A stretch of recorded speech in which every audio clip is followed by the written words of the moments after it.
Party में किसी ने मेरे शैंपेन में कोई नशीली चीज मिला दी थी। मैं लड़खड़ाते हुए अपनी फियांस को ढूंढने निकला। तभी स्टडी के दरवाजे पर एक हाथ ने मुझे खींचकर बगल वाले कमरे में डाल दिया। वो कोई और नहीं, मेरी फियांस की चाची फुसैन थी। वो ठंडी और बेरुखी औरत जिनसे मुझे हमेशा डर लगता रहा है। बाहर से दो आदमियों की आवाजें आई। वह लड़का कहाँ गया? मिस फुई ने कहा था कि वो सेकंड फ्लोर पर है। अगर आज रात हमने उसे म्यानपा की गाड़ी में नहीं डाला तो हम दोनों की खैर नहीं। फुसुइन ने तुरंत दरवाजा अंदर से लॉक कर दिया। बाहर से शोर आया, वो जरूर यहीं अंदर है। ओ लड़के, दरवाजा खोल। नशीली दवा के असर से मेरा शरीर जवाब दे चुका था। नजर धुंधली हो गई और मैं जमीन पर गिर पड़ा। मुझे लगा आज रात मेरा अंत निश्चित है। ऑर्फनेज में 18 साल की जिल्लत सहने के बाद मुझे यूनिवर्सिटी में दाखिला मिला था और मेरे असली माँ बाप भी मिल गए थे। अभी तो चैन के कुछ ही दिन बीते थे कि सब खत्म होने वाला था। तभी बाहर सन्नाटा छा गया और डरी सहमी फुसफुसाहटें सुनाई दी। ये तो फुसुइन है जो बिना पलक झपकाए जान ले लेती है। भागो यहाँ से। मैंने रात की सांस ली पर शरीर की तपन बढ़ती जा रही थी। होश खोते हुए मैंने दरवाजे के पास खड़ी उस लंबी और छरहरी शख्सियत की तरफ खुद को झोंक दिया। मैंने उसकी कमर में हाथ डाले और उसे चूमने लगा, जैसे उसे पूरी तरह निगल जाना चाहता हूँ। जब खून का स्वाद महसूस हुआ तब जाकर थोड़ा होश आया। मैंने उसके कान के पास कहा, फुसुइन, तुम बहुत सेक्सी हो। वो चौंक कर बोली, हियानचेन, क्या तुम्हें पता है तुम किसे चूम रहे हो? पर मेरा दिमाग पूरी तरह नशे की गिरफ्त में था। मैंने फुसफुसाते हुए कहा, मुझे पता है। जो औरत हमेशा मर्दों से दूर और ठंडी रहती थी, उसने कभी नहीं सोचा था कि वो मेरे साथ इस तरह उलझ जाएगी। मैं बार बार उसके होठों को चूमते हुए उसका नाम पुकारता रहा, फुसुइन, फुसुइन। जब मेरी आंख खुली मैं अब भी उसे जोर से गले लगाए हुए था। अपनी हरकत का एहसास होते ही मैं कांप उठा। सब कुछ बर्बाद हो चुका था। लेकिन उसकी आंखों में जहां हमेशा बर्फ जमी रहती थी, आज एक हल्की सी मुस्कान थी। वो मेरे होठों पर उंगली रखकर भी, रिलैक्स डार्लिंग। नहीं, शायद मुझे नटखट छोटे शैतान कहना चाहिए। मुझे अपना बनाने के बाद अब मुकर रहे हो? चुप रहो, कोई आ रहा है। बाहर से मेरी फियांस की आवाज आई, चाबी कहाँ है? कानन चेन जरूर यहाँ किसी ऐरी गैरी औरत के साथ होगा। मेरा दिल बैठ गया, पर फुसुइन का चेहरा पल भर में फिर से सख्त हो गया। जैसे ही दरवाजा खुला, फूजी ने मुझे फुसुइन की बाहों में देखा और उसके पैरों तले जमीन खिसक गई। फुसुइन की आंखों में मजाक और गहरा हो गया। इधर जियन चेन और जियन यीबाई को एक झटके में ही नीचे गिरा दिया गया। फूजी चिल्लाई, ये तुम कैसे हो सकती हो? फुसुइन ने तंज कसते हुए कहा, तो तुम्हें क्या लगा था कौन होगा? असल में फुजी और उसके साथियों ने मुझे फंसाने का प्लान बनाया था ताकि शादी से पहले मेरा कोई कांड सबके सामने आ जाए। फुजी घबराकर भागने लगी और मुझे पूरे बिल्डिंग में ढूंढने लगी। उसे याद आया जब उसने मुझे पहली बार पेयर ट्री के नीचे देखा था। वो पल कितना खूबसूरत था। उधर फुसुइन अपने स्टडी में काम कर रही थी, पर उसके दिल में एक अजीब सी आग भड़क उठी थी। उसे लगा कि फूजी जैसी बेकार लड़की आचन के लायक नहीं है। उसने सोचा, मैं ही आचन से शादी क्यों नहीं कर सकती? वह मुझे ढूंढते हुए सेकंड फ्लोर के गलियारे में पहुंची, जहां मैं नशे में झूम रहा था। उसने मुझे अंदर खींच लिया। इसी बीच फूजी और जियन यीबाई जमीन पर घुटनों के बल बैठे कांप रहे थे। मेहमान तमाशा देखने आए थे, पर सामने फुसुइन को देखकर सबके चेहरे सफेद पड़ गए। तभी ओल्ड मास्टर फू अपनी लाठी टेकते हुए वहां पहुंचे। अपनी बेटी फुसुइन को हियान चेन की बाहों में देखकर उनकी आंखों में भी हैरानी दौड़ गई। फुयानिन के दिल में मिलीजुली भावनाएं थीं। बेटी का अकेलापन दूर होने की खुशी भी थी और अपनी पोती के फियांसे के साथ उसे देखकर शर्मिंदगी भी। तभी मेरे माता पिता भी वहां पहुंच गए। वो मुझे पीटने के लिए तैयार थे, पर सामने वाली औरत का चेहरा देखते ही उनकी सिट्टी पिट्टी गुम हो गई। फिर भी अंदर ही अंदर वो खुश थे। फुजी अचानक दहाड़ी, जरूर जियान चैन ने ही मेरी चाची को बहलाया होगा। चाची, आपको भी नशा दिया गया होगा ना, वरना आप इस ऑर्फनेज के लड़के के साथ कैसे गिर सकती हैं? मेरा गुस्सा 7वें आसमान पर था। फूजी चिल्लाई, मैं ये एंगेजमेंट तोड़ती हूँ। एंगेजमेंट टूटने की बात सुनकर मेरे पिता घबरा गए, क्योंकि फू फैमिली के साथ उनके करोड़ों के बिजनेस दांव पर लगे थे। उन्होंने ओल्ड मास्टर फू के सामने गिड़गिड़ाना शुरू कर दिया। पर तभी फुसुइन ने सन्नाटे को चीरते हुए कहा, हियानचेन, मैं तुमसे शादी करूंगी। सब दंग रह गए। ओल्ड मास्टर फू ने भी हामी भर दी। ठीक है, अब से हियानचेन और फुसुइन मंगेतर हैं। मेरे पिता की खुशी का ठिकाना नहीं था। उन्हें लगा जैसे उनके पूर्वजों का पुण्य जाग गया हो। पर मैंने दबे स्वर में कहा, यह ठीक नहीं है। फुसुइन की आंखें ठंडी पड़ गईं। क्या तुम्हें मैं पसंद नहीं? मैंने डरते हुए कहा। नहीं, बस अचानक फियांसे बदल जाना थोड़ा अजीब है। सच तो ये था कि मुझे उससे डर लगता था।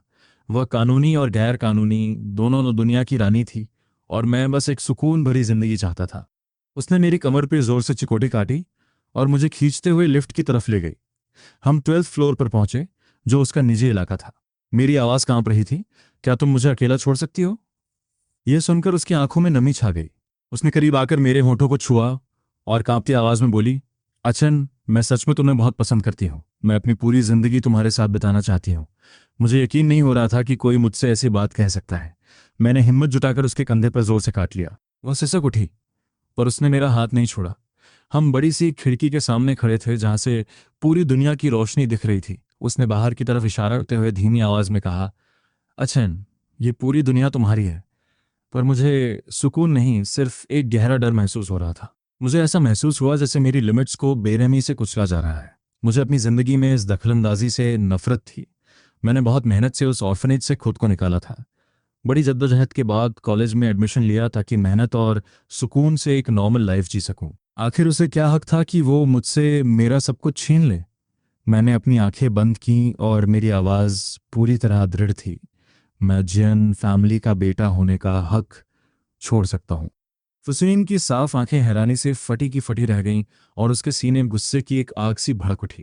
चैन का मतलब है कि वो जियन परिवार का हिस्सा होना छोड़ सकता है और उसे मुझसे शादी करने की भी कोई ज़रूरत नहीं है। फुसैन ने एक गहरी सांस ली और अपने गुस्से को काबू में किया। इसे एक बार फिर से कहो। मैंने थूक निकला। वो जो पहले हिम्मत दिखाई थी वो अब गायब हो चुकी थी और मेरे दिल में फिर से वही डर पैदा हो गया। लेकिन फिर भी मैंने बड़ी मुश्किल से कहा, मैं ये नहीं चाहता। ये शब्द किसी चाकू की तरह सीधे उसके दिल में जा लगे। उसे समझ नहीं आ रहा था कि उसे इतना दर्द क्यों हो रहा है। आखिर वो बस एक आदमी ही तो है। इसके बावजूद उसने मेरा हाथ नहीं छोड़ा। उसे पता था कि अगर आज मुझे जाने दिया तो दोबारा पकड़ना मुश्किल होगा। उसने अपनी गहरी काली आंखों से मुझे घूर कर देखा। उसके चेहरे पर एक मुस्कान आई। अफसोस, खून के रिश्ते तोड़े नहीं जा सकते, जो कि किस्मत ने हमें मिला दिया है। तुम जैन चैन मेरे प्रेमी बनने के लिए ही बने हो, सिर्फ फुसुयिन के। पूरी जिंदगी बिना एक दूसरे से जुदा हुए। ऐसा कहते हुए वो अपने पैरों के पंजों पर खड़ी हुई और मेरे होठों को चूम लिया। मैंने मायूसी में अपना चेहरा फेर लिया। उसने जिद में आकर मेरे कान के निचले हिस्से को काट लिया। मेरे मुंह से एक दबी हुई कराह निकल गई। इस आवाज ने उसे वो पहली बार याद दिला दी जब उसने मुझे देखा था, जब मैं दर्द सहते हुए खुद को दिलासा देने की कोशिश कर रहा था। उसकी मुस्कान और गहरी हो गई। उसने अपना हाथ आगे बढ़ाया, मेरा चेहरा घुमाया और मेरे होठों को गहराई से छुआ। मेरी जिंदगी मेरे जन्म के वक्त से ही गलत दिशा में जा रही थी और आज ये पहले से कहीं ज्यादा गलत लग रही थी।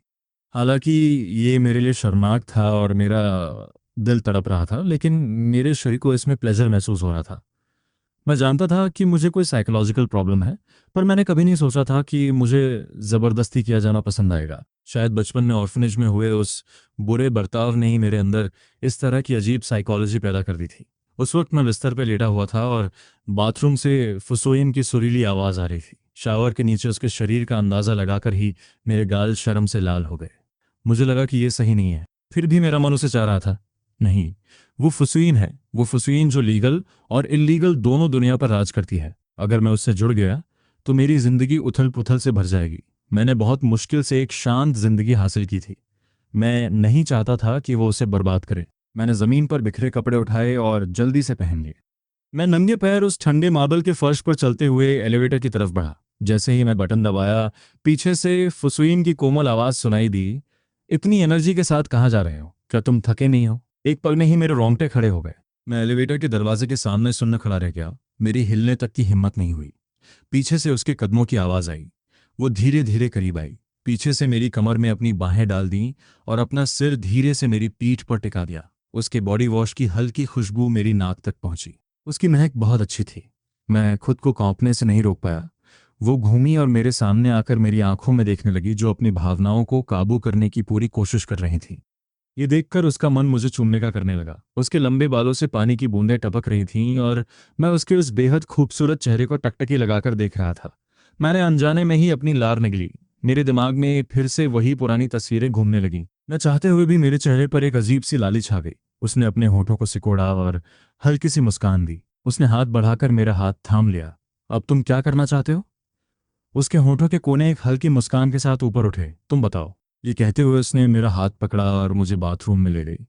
बाथरूम भाप से भरा हुआ था। उसने मार्बल के शेल्फ के किनारे पर तौलिया रखा और मुझे बैठने का इशारा किया। मैंने अपनी भुआएं सिकोड़ी और आंखों में सावधानी लिए कहा, कोई बेवकूफ़ी मत करना। मैंने अपना हाथ उठाया और उसे हल्के से उसके कंधे पर टिका दिया। मैंने उसे थोड़ा पीछे ढकेला। मैंने पहले ही गौर किया था कि उसकी हंसली के नीचे एक निशान था। इस औरत ने जिंदगी और मौत का खेल देखा है। ये कोई आम इंसान नहीं है। मेरा डर और गहरा हो गया और खुद को उलझा हुआ देखकर मैंने हिलना बंद कर दिया। उसने हाथ बढ़ाया और मेरी कमर धीरे से छुआ। मैंने अपनी सांसें रोक लीं और नीची नजरों से उसे घूरने लगा। अनजाने में मैंने अपने होंठ भींच लिए। उसने हाथ उठाया और अपनी उंगलियों से मेरी ठोड़ी को छूकर उसे थोड़ा ऊपर उठाया। उसने मुझे परखने के लिए अपना सिर ऊंचा किया और उम्मीद के मुताबिक एक दबी हुई हंसी हंसी। मेरे हाथ पहले से ही तनाव थे। उसने अपनी नजरें नीचे की और जब दोबारा ऊपर देखा तो उसकी आंखों में एक मजाक और गहरा सा इशारा था। जैनचन सोचता है, क्या तुम मेरी मदद करना चाहती हो? मैं 20 साल का एक मर्द हूँ। कुदरती तौर पर मुझे समझ आ गया था कि उसके कहने का क्या मतलब है। नहीं, अभी हमारी शादी नहीं हुई है। तब तक इंतजार करो जब तक मैं दिल से तैयार ना हो जाऊं। तब मैं खुद ही हाँ कह दूंगा। तुम पूरी तरह बेपरवाह हो। क्या बाहर सब ये नहीं कहते कि फोसीन पत्थर दिल और बेरुखी है? वो इतनी चंचल कैसे हो सकती है? मैंने अपने होंठ भींच लिए। मेरी नजरें थोड़ी देर के लिए नीचे झुक गईं। उन नज़ारों के बारे में सोचना मेरे लिए शर्मनाक था। मैंने अपनी आवाज़ धीमी की, लेकिन लहजा सख्त रखा। मैंने कहा ना कि मैं नहीं चाहता। मेरे इस खिंचे हुए और डरे हुए अंदाज से खुश होकर वो एक कदम आगे बढ़ी और मेरे होठों पर एक हल्का सा चुंबन लिया। शायद मेरे नर्व्स एकदम लिमिट पर थे, इसलिए मेरी आंखों के सामने अंधेरा छा गया और एक पल के लिए धुंधलापन महसूस हुआ। मेरा शरीर थोड़ा उसकी तरफ झुक गया। उसने फुर्ती से अपने हाथ बढ़ाकर मुझे मजबूती से थाम लिया। मेरा गाल धीरे से उसके सीने के उस निशान से जा लगा। मैं बेहोश हो गया। उसने मुझे देखा, वो नीचे झुकी और धीरे से मेरे बालों को सूंघा। फिर उसने मेरे माथे के बीचों बीच एक गहरा चुंबन लिया और मेरे सोते हुए चेहरे को देखने लगी। उसकी आंखें प्यार और दीवानगी से भरी थीं। उसने मुझे सावधानी से पकड़ा और बड़े ध्यान से मुझे दोबारा नहलाया। मुझे नहलाते हुए अचानक वो खुद पर ही हंस पड़ी। वो जो हमेशा ठंडी और काबू में रहती थी, एक इंसान के लिए इतनी सब्र वाली कैसे हो सकती थी? उसके दिल में चैन के साथ पूरी जिंदगी बिताने की ख्वाहिश और भी मजबूत होती जा रही थी। चाहे चैन तैयार हो या न हो, मैं उसे पाकर रहूंगी। चाहे इसके लिए मुझे ताकत का इस्तेमाल करना पड़े। मुझे धमकियों या बदनामी की कोई परवाह नहीं है। इस वक्त मुझे बस चैन चाहिए। सुबह हो चुकी थी। स्लाइडिंग विंडो से सूरज की रोशनी अंदर आ रही थी। मैंने अपनी नींद भरी आंखें खोली। जब मैंने नीचे देखा तो मेरा सामना फुसैन की नम आंखों से हुआ। मेरा दिल जोर से धड़क उठा। जब मैंने उठने की कोशिश की तो पता चला कि उसका हाथ मेरे बगल में लिपटा हुआ है। हालांकि उसमें ज्यादा ताकत नहीं थी, फिर भी मैं फौरन रुक गया। मैं रात भर सो नहीं सकी। तुम तो बहुत गहरी नींद में सोए थे। बाहर बिजली कड़क रही थी, पर तुम्हारी नींद नहीं खुली। मैंने उसकी नजरों से बचने के लिए अपना चेहरा थोड़ा घुमाया। मैं थोड़ा अनकंफर्टेबल महसूस कर रहा था। खुद को तैयार कर लो, थोड़ी देर में हमें सिविल रजिस्ट्री ऑफिस जाना है। मैंने हैरानी से अपनी भौहें सिकोड़ी और पूछा, सिविल रजिस्ट्री ऑफिस? हम वहाँ किस लिए जा रहे हैं? उसने अपना हाथ उठाया और धीरे से मेरे गाल को दबाया। जाहिर है, मैरिज सर्टिफिकेट लेने के लिए। इस अचानक हुए हमले से हैरान होकर मैंने उसका हाथ पकड़ लिया और जैसे ही वो उठी, मैंने कड़े लहजे में कहा, यह नहीं हो सकता। उसकी नरम और जादुई आंखें पल भर में ठंडी पड़ गईं। मेरी सांसें थम गईं। मेरी अभी शादी की लीगल एज नहीं हुई है। क्या? अपनी आईडी दिखाओ मुझे, जरा न देखूं। मेरी आईडी मेरे बैकपैक में थी और वो बैकपैक कल रात उसने कचरे के डिब्बे में फेंक दिया था, क्योंकि वो रास्ते में आ रहा था। ये सच है। मैं इस साल की सर्दियों में 23 साल का हो जाऊंगा। उसने गहरी सांस ली। उसकी आंखों में मायूसी और चिड़चिड़ाहट की एक झलक दिखाई दी। ठीक है, फिर इस साल की सर्दियों तक इंतजार करते हैं। जैसे ही सर्दियां आएंगी हम सर्टिफिकेट लेने चलेंगे। अब और कोई बहाना नहीं चलेगा। मैंने शर्मिंदगी में सिर हिलाया और उसकी आंखों से बचने के लिए अपनी नजरें नीची कर लीं। मैंने मन ही मन हिसाब लगाया, अभी तो बस सितंबर है। सर्दियों में अभी 3 महीने बाकी हैं। कहते हैं कि किसी की दीवानगी 3 महीने से ज्यादा नहीं टिकती। शायद 3 महीने बाद वो इस खेल से थक जाए और मुझसे शादी न करना चाहे। ये सोचकर मेरा तनाव धीरे धीरे कम होने लगा। मुझे इतना बेफिक्र देखकर फुसैन ने अपनी आंखें सिकोड़ी और अचानक मेरे करीब आ गई। उसने बड़ी कातिलाना नजरों से मेरी आंखों में झांका। उसकी इस अचानक हरकत ने मुझे चौंका दिया। मैंने सावधानी से पूछा, अब तुम क्या करने वाली हो? वो शांत और खूबसूरत लड़की कहाँ गई? उसने मजाकिया लहजे में कहा, तुम फिर से कुछ खिचड़ी तो नहीं पका रहे है ना? ये देखकर कि उसने मुझे पकड़ लिया है, मैंने जल्दी से जवाब दिया, बिल्कुल नहीं। वो खिलखिलाकर हंस पड़ी। एक खतरनाक अंदाज में उसने कहा, तुम बहुत ज्यादा सोच रहे हो जैनचन। तुम्हें वाकई झूठ बोलना नहीं आता। मुझे अजीब लगा और मैंने उसकी आंखों से बचने के लिए अपनी नजरें घुमा लीं। अचानक दरवाजे से एक चीख सुनाई दी, तुम दोनों सच में यहाँ हो? वो फूई थी और उसके बगल में जियन यिबाई खड़ा था, जिसका चेहरा गुस्से से बिगड़ा हुआ था। दोनों हक्के बक्के रह गए और अपनी आंखें मलने लगे, जैसे उन्हें अपनी आंखों पर यकीन न हो रहा हो। फूई के सिर में दर्द होने लगा। मेरी चाची जिन यू, जो कानून और अंडरवर्ल्ड दोनों पे राज करती हैं, वो वाकई चेन को 12th फ्लोर पर ले आईं और उसे अपने बिस्तर पर सोने दिया। ऊपर से ये हॉल में बिखरे हुए कपड़े। क्या वाकई किसी ने मेरी चाची को कल कोई नशीली दवा तो नहीं दे दी थी? मेरी चाची अपनी मर्जी से चेन के साथ हैं? ये नामुमकिन है, बिल्कुल नामुमकिन। जरूर किसी ने उन्हें कोई तेज नशीली चीज दी होगी। जियन ये बाय और भी ज्यादा परेशान हो गया। जियन चेन फुसुइन के इतने करीब पहुंच गया है, मतलब मेरा प्लान पूरी तरह चौपट हो गया। अब जियन फैमिली में मेरी जगह और भी खतरे में है। जियन येबाई ने अपनी हिम्मत जुटाई और फुसुइन के बिस्तर के पास गया। इस तरह के निजी पल में पड़े जाने पर मुझे बहुत शर्मिंदगी हुई और मैं घबराहट में सीधा होकर बैठ गया। जियन येबाई ने हालात के खिलाफ जाकर फुसुइन को मक्खन लगाने की कोशिश की। चाची चाची, अगर आपको ये पसंद है तो मेरी तरफ देखिए, मैं जियान चैन से कहीं ज्यादा बेहतर हूँ। फुसुइन का चेहरा ठंडा पड़ गया, आसपास का तापमान जैसे एकदम गिर गया हो। वो मुड़ी और बेड साइड टेबल से एक पिस्टल निकाली। उसने उसकी नाल जियान येबाई की तरफ तानी और बड़ी बेरुखी से कहा, बाहर निकलो। जियान येबाई, जो इसी देश में पला बड़ा था और जिसने कभी ऐसा कुछ नहीं देखा था, इतना डर गया कि उसके पैर कांप गए और वो जमीन पर गिर पड़ा। फुसुइन ने ट्रिगर दबा दिया। मैं भी डर के मारे कांप उठा। मैंने अपना चेहरा दूसरी तरफ फेर लिया। मेरी हिम्मत नहीं थी कि मैं उसे देखूं। मेरा रिएक्शन देखकर उसने मेरी तरफ एक नज़र डाली। फुसुइन ने दरवाजे पर खड़ी उस औरत की तरफ देखा जो अभी भी सुन थी। क्या तुम अभी तक अपने आदमी को यहाँ से लेकर नहीं गई? फुई ने फौरन रिएक्शन दिया। वो आगे बढ़ी और जिन येबाई का हाथ पकड़कर उसे बाहर घसीट ले गई। दोनों गायब हो गए। कमरे में सन्नाटा छा गया। फुसुइन के हाथ में अभी भी पिस्टल थी। मुझे डर था कि कहीं गलती से गोली ना चल जाए। मेरी उंगलियां कांपने लगीं। फुसुइन ने फौरन पिस्टल को वापस बेडसाइड टेबल पर रख दिया। वो बर्दाश्त नहीं कर पा रही थी कि उसे कोई और उस नाम से बुलाए। उसके लिए ये सबसे बड़ी उकसाने वाली बात थी। उसने उम्मीद नहीं की थी कि इतनी सुबह उसके अंदर ऐसी तड़प जागेगी। सबसे बड़ी बात यह थी कि कल रात हमारे बीच कई बार नज़दीकियां बढ़ी थीं और मैं शारीरिक और मानसिक रूप से पूरी तरह थक चुका था। मैंने उठने की कोशिश की, लेकिन उसने मुझे बड़ी कोमलता से थाम लिया। मेरे पास उसकी बात मानकर सहयोग करने के अलावा और कोई चारा नहीं था। मेरी हालत देख फुसुइन हंसते हुए बोली, क्या हुआ, अब और बर्दाश्त नहीं हो रहा? मैंने चिढ़कर कहा, बस करो, कल रात मेरे लिए काफी थी। उसकी आंखों की चमक और बढ़ गई, पर उसने जिद नहीं की। वह मेरा हाथ पकड़कर मुझे नहलाने ले गई। उसे डर था कि कहीं मुझे ठंड न लग जाए, इसलिए उसने मेरे लिए एक आरामदायक कॉटन रोब ढूंढा। उसने संजीदगी से कहा, मेरा असिस्टेंट तुम्हारे कपड़े लेकर आता ही होगा, तब तक चलो कुछ खा लेते हैं। मैंने सिर तो हिला दिया, पर मेरे दिमाग में हिसाब किताब चल रहा था। वह इतनी मेहरबान क्यों हो रही है? अगर ऐसा ही चलता रहा तो मैं खुद को रोक नहीं पाऊंगा। तभी फुसुइन खुद किचन में चली गई। उसे खाना बनाते देख मेरे दिल में थोड़ी गर्माहट महसूस हुई। वह बहुत गंभीरता से खाना बना रही थी, अपने उस पुराने ठंडे अंदाज से बिल्कुल अलग। मैंने पास जाकर उसके कंधे को थपथपाया और कहा, इतनी तकलीफ करने की जरूरत नहीं है, नौकर कर लेंगे। उसने मुड़कर देखा और बोली, हाथ से बनी चीजों की बात ही कुछ और होती है। उसे दलिया बनाते देख मुझे लगा जैसे मेरा अंदरूनी खालीपन भर रहा हो। मुझे एक अजीब सा ख्याल आया, जैसे हम पति पत्नी की तरह सालों से साथ रह रहे हों। पर तभी मैं अपने इस ख्याल से डर गया और अपनी जबान काट ली ताकि दर्द से होश में रह सकूं। दलिया तैयार हुआ तो उसने पहला कटोरा मुझे दिया।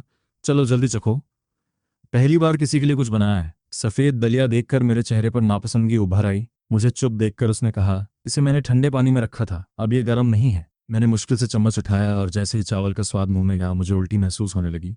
मैंने अपनी पूरी ताकत से उसे रोकने की कोशिश की और जड़ होकर खड़ा रहा। मेरी हालत देख उसने खुद दलिया चखा और उसका चेहरा एकदम सख्त हो गया। वो बोली, कहीं तुम्हें एनोरेक्सिया तो नहीं है? मैंने भी कड़वाहट के साथ झूठ बोल दिया, हाँ मुझे एनोरेक्सिया है, मैं एक अजूबा हूँ। चलो दुनिया की तरह तुम भी मुझसे नफरत करो, मुझे पागल कहो और छोड़ दो। मेरे विचार तुरंत ऑर्फनेज की उन गलियों में पहुंच गए जहां बड़ों की गंदी हरकतों की वजह से मैंने एक पागल कुत्ते की तरह सबको काटना शुरू कर दिया था। सब मुझे दिमाग से पैदल समझने लगे थे। सिर्फ एक बड़े भाई ने मुझे बचाने की कोशिश की थी, जिसने अपनी आखिरी बिस्किट मुझे खिलाते हुए कहा था, अच्छन तुम बहुत कमज़ोर हो, अपना ख्याल रखा करो। तब से मुझे लगने लगा कि अगर मैं नहीं खाऊंगा तभी मुझे किसी का प्यार मिलेगा। 12 साल की उम्र के बाद मैंने कभी ढंग से खाना नहीं खाया। फुसुइन ने दलिया का चम्मच मेरे होठों के पास लाकर कहा, मुंह खोलो। मैंने जिद्दी बनकर चेहरा घुमा लिया। उसे गुस्सा भी आ रहा था और मुझ पर तरस भी। उसने धमकी दी, अगर तुम नहीं खाओगे तो मैं अपने मुंह से तुम्हें खिलाऊंगी। चावल की महक से मुझे घिन आ रही थी, पर अगले ही पल उसने दलिया अपने मुंह में भरा और मेरे मुंह में डाल दिया। उस पल मुझे एक अजीब सी संतुष्टि मिली। वह नरमी से बोली, अगर अच्छे से खाओगे तो सजा नहीं मिलेगी। इन शब्दों ने मेरा गुस्सा भड़का दिया। मैंने हाथ मारकर कटोरा जमीन पर पटक दिया। सन्नाटा छा गया। उसकी आंखों में बर्फीली चमक थी। मुझे उसकी छाती पर लगी गोली का घाव याद आया और मैं डर से कांप गया। वो ठंडी आवाज में बोली, ह्यान चेन, मैं तुम्हारे साथ जरूरत से ज्यादा ही अच्छी बन रही हूं। उसने मुझे जोर से चूमना शुरू कर दिया। मुझे उसकी इस सख्ती में भी प्यार नजर आ रहा था। मुझे उसकी हिंसा, उसका ध्यान और उसके चूमे हुए होंठ सब पसंद आ रहे थे। पर जैसे ही वह दूर हटी, मुझे लगा वह मुझे पागल समझकर छोड़ देगी। मैंने कहा, मुझे घर जाना है, मेरे माता पिता परेशान होंगे। उसने एक बैग मेरी तरफ फेंका और मुस्कुराते हुए बोली, क्या ऐसे ही घर जाओगे, या चाहते हो कि तुम्हारे माँ बाप देख लें कि तुम अंदर से कितने खाली हो चुके हो? बैग में मेरे लिए नए कपड़े थे। तैयार होकर जब हम नीचे पहुंचे तो नौकरों की फुसफुसाहटें शुरू हो गई। देखो मिस फू सच में अपनी भतीजी के मंगेतर के साथ हैं। कितना रोमांचक है। कार में बैठते ही फुसवीन ने कहा, रजिस्ट्रेशन में वक्त है, पर हम एंगेजमेंट का जश्न जल्दी कर सकते हैं। वह दुनिया को बताना चाहती थी कि मैं उसका हूं। मैंने मना कर दिया, नहीं, मैं अभी पढ़ाई कर रहा हूं। अगर कॉलेज में पता चला कि मेरी शादी तुमसे हुई है तो लोग मुझे अजूबा समझने लगेंगे। मेरी इस बात पर वह मुस्कुरा दी। घर पहुंचते ही हियान यीबाई ने मुझ पर हमला किया।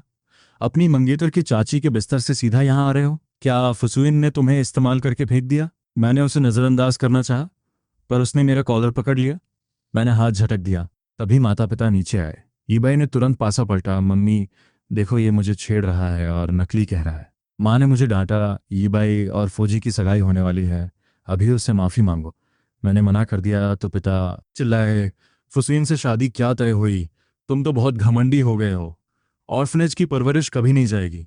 ऑर्फनेज शब्द सुनते ही मेरा चेहरा सफ़ेद पड़ गया, पर मैंने पलटकर कहा, अब मैं फुसैन का मंगेतर हूँ, मुझे नाराज करना आपको भारी पड़ेगा। मेरे पिता आपा खो बैठे और गोल्फ क्लब उठाकर मुझे मारने दौड़े। जैसे ही वह मुझ पर हमला करने वाले थे, एक आवाज आई, रुक जाओ। मेरे पिता चिल्लाए, कौन है जो मुझे रोक रहा है? पर सामने वाले को देखते ही उनकी लाठी हाथ से छूट गई। फुसुइन की ठंडी आंखें उन पर गड़ी थीं। कानशन मेरा मंगेतर है। तुम्हारी हिम्मत कैसे हुई फुसुइन के आदमी को छूने की? पिता के पैर कांपने लगे। नहीं नहीं, मैं तो बस अचन, बेटा समझाओ ना इन्हें। मैंने उन्हें तिरस्कार से देखा और ऊपर अपने कमरे में चला गया। फुसुइन ने पीछे से एक डरावनी मुस्कान के साथ कहा, यह गोल्फ क्लब उसे ही लगना चाहिए जिसे इसकी ज़रूरत है। इसके बाद नीचे से ह्यान यबाई की चीखें सुनाई दी। मैं अपने कमरे में कंप्यूटर खोलकर एडवांस्ड कैलकुलेशंस में डूब गया। मैं पन्ने पर कुछ लिख ही रहा था कि मुझे महसूस हुआ कोई मेरे पीछे आकर खड़ा हो गया है। अचानक एक हाथ मेरी गर्दन को छूता है। डर के मारे मैं अपनी गर्दन सिकोड़ लेता हूँ, झटके से सिर घुमाता हूँ और फौरन पीछे हट जाता हूँ। फुसुइन, तुम अभी तक गई नहीं?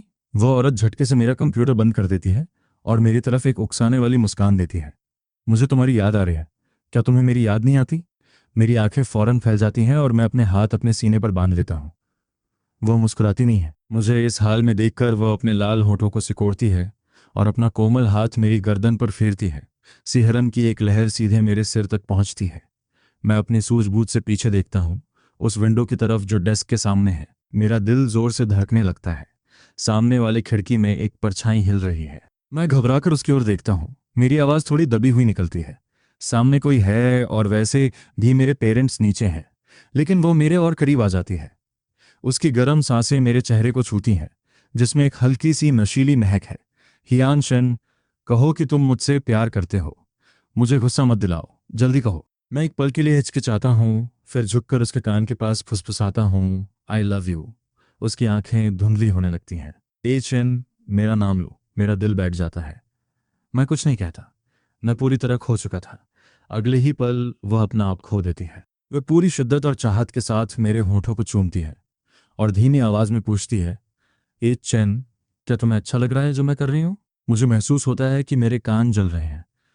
मैं फौरन मना कर देता हूँ, नहीं, ऐसी बकवास मत करो। लेकिन वो मेरे कान के पास धीरे से हंसती है और 3 शब्द कहती है, नन्हे परवट। मेरा खून खौलने लगता है। मेरे कान बुरी तरह लाल हो जाते हैं, लेकिन मेरे होठों के कोने पर एक मुस्कान आ जाती है। और उसी वक्त दरवाजे के बाहर ह्यान यीबाई का चेहरा गुस्से से पीला पड़ चुका था। पूरे 2 घंटे तक वह जलन में जलता रहा। अपनी मंगेतर के बारे में सोचकर उसे इतनी घुटन महसूस हो रही थी कि जैसे उसका खून उबल रहा हो। वह अपना मोबाइल निकालता है और उस बॉडी वाली डांसर को सीधे मैसेज भेजता है, हनी, आज रात मेरे घर आओ, मैं तुम्हारे लिए दरवाज़ा खोल दूंगा। कमरे के अंदर मुझे अचानक याद आता है मैं अभी तक अपना होमवर्क ख़त्म नहीं किया है। मुझे कल की क्लास से पहले इसे जमा करना है। मैं जल्दी से डेस्क के सामने बैठ जाता हूँ। फ्यूसीन अपनी हंसी नहीं रोक पाती। वह मेरे पास बैठती है, उन मुड़े हुए कागज़ों के ढेर को उठाती है और अपनी सुरीली आवाज़ में मुझे हवा देती है। ए चंद, क्या तुम्हें मुझसे प्यार हो गया है? मैं बिना जवाब दिए बस मुस्कुरा देता हूँ, लेकिन मेरी खामोशी उसे और भड़का देती है। बोलो, क्या तुम मुझे पसंद करते हो या नहीं? मेरी मुस्कान और गहरी हो जाती है। मैं हाथ बढ़ाकर धीरे से उसका चेहरा सहलाता हूँ। ऐसा लगता है जैसे उसने फिर से खुद पर से काबू खो दिया है। उसके सीने की धड़कनें तेज हो गई हैं। अगले ही पल उसकी आंखें लाल हो जाती हैं और उसकी आवाज़ कांपने लगती है। कहो, कहो कि तुम्हें मैं पसंद हूँ। वह लगभग दहाड़ती है। मैं कुछ नहीं कहता, कहो। मैं अपनी उत्तेजना में उस चोट के निशान को छूने से खुद को नहीं रोक पाता और उसका नाम लेता हूँ, सुयैन फुसैन। उसकी लाल आंखें धीरे धीरे शांत होने लगती हैं। वह किसी चीज से डरी हुई लगती है। वह एक गहरी सांस लेती है और उसका चेहरा पीला पड़ जाता है। सॉरी, मैं बहुत जबरदस्ती कर रही थी। क्या मैंने तुम्हें डरा दिया? मैं आंखें खोलता हूँ, उसे देखकर मुस्कुराता हूँ और सिर हिला देता हूँ, कोई बात नहीं। इसके बाद मैं उसका चेहरा अपने हाथों में थामता हूँ और उसके होठों को चूमता हूँ, पूरे 3 सेकंड्स तक, जब तक कि मैं ये नहीं कहता कि मुझे अपना होमवर्क जल्दी खत्म करना है। वह अनिच्छा से मुझसे अलग होती है, लेकिन शांत नहीं बैठती। जब मैं लिख रहा होता हूँ तो वो मेरे गालों को नोचती है। मैं उसे नज़रअंदाज करता हूँ। वह खुद को रोक नहीं पाती और मेरे गाल पर एक किस करती है। आखिरकार मैं चिढ़कर उसे देखता हूँ। एक डरे हुए खरगोश की तरह उसका दिल पिघल जाता है और वह फिर करीब आती है। वे मेरे गाल पर एक हल्का सा किस करती है और अपनी ठुड्डी मेरे कंधे पर रख देती है। क्या इत्तेफाक है। वे मेरा हाथ थामती है और कागज पर धीरे धीरे कुछ बनाती है। अच्छे से देखो, जब खत्म हो जाए तो आराम करना। इसमें कोई शक नहीं कि फुसैन वाकई में बहुत अच्छी थी। उसके समझाने से मुझे वो सवाल फौरन समझ आ गया जो मुझे हमेशा मुश्किल लगता था। जैसे ही मैंने कंप्यूटर बंद किए बिना जवाब भेजा, उसने झटके से ढक्कन बंद कर दिया। मैडम, इस तरह कंप्यूटर खराब हो जाता है। लेकिन वो उकसाने वाले अंदाज में मेरी ठुड्डी सहलाती है। तुम बहुत जल्द मुझसे शादी करने वाले हो और तुम्हें एक कंप्यूटर की कमी खल रही है। मैं मन ही मन तंज के साथ मुस्कुराता हूँ और सोचता हूँ कि तुमसे शादी कौन करेगा। वो मेरे ख्यालों को भांप लेती है और अपने कोमल होंठ मेरे गाल पर रगड़ती है। मैं सूझबूझ से पीछे हट जाता हूँ, लेकिन वह इस मौके का फायदा उठाकर मेरी बाहों में गिर जाती है। तो बताओ, क्या तुम मुझे पसंद करते हो या नहीं? मैं उसके सवाल का जवाब दिए बिना अपना सिर घुमा लेता हूँ, लेकिन वह अचानक अपनी आवाज़ ऊंची करती है। जल्दी बोलो, बोलोगे या नहीं? मैं थोड़ा निशब्द हूँ। प्लीज़ मैडम, हम कल ही तो मिले हैं। किसने सोचा था कि वह नाराज़ हो जाएगी? ध्यानचंद, हम 2 महीने पहले मैंशन की लाइब्रेरी में मिले थे। मेरी यादें फौरन 2 महीने पीछे चली जाती हैं। जब मैंने पहली बार फुसुइन को देखा था, तब पापा मुझे फू फैमिली के बड़ों से एक एक करके मिलवाने ले गए थे और फुसुइन डेस्क के सामने बैठी थी। हालांकि उसका चेहरा ठंडा और शांत था, लेकिन उससे एक ऐसी पवित्रता झलक रही थी जिसे छूना नामुमकिन था। पापा की हिम्मत भी नहीं हुई कि मुझे उसके पास ले जाएं और उन्होंने सीधे मुझे मेरी मंगेतर फुई के पास भेज दिया। लेकिन जैसे ही मैं फुई के कमरे के दरवाजे पर पहुंचा, मैंने उसे ज़ियान यीबाई के साथ उलझा हुआ देखा। खामोशी से मैं बगीचे में छिप गया।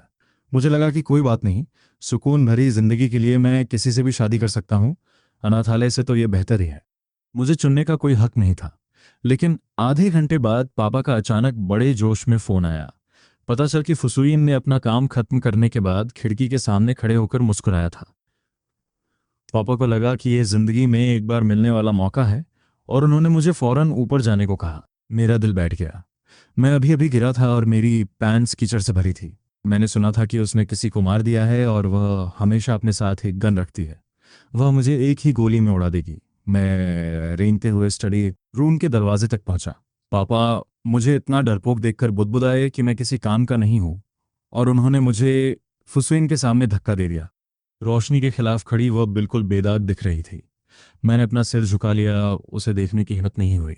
अगले ही पल पापा ने मेरे हाथ पर जोर से चुटकी काटी, मरियल बच्चे सलाम करो। मैंने एक पल के लिए उसे देखा और फिर सिर झुका लिया, फू मिस फू।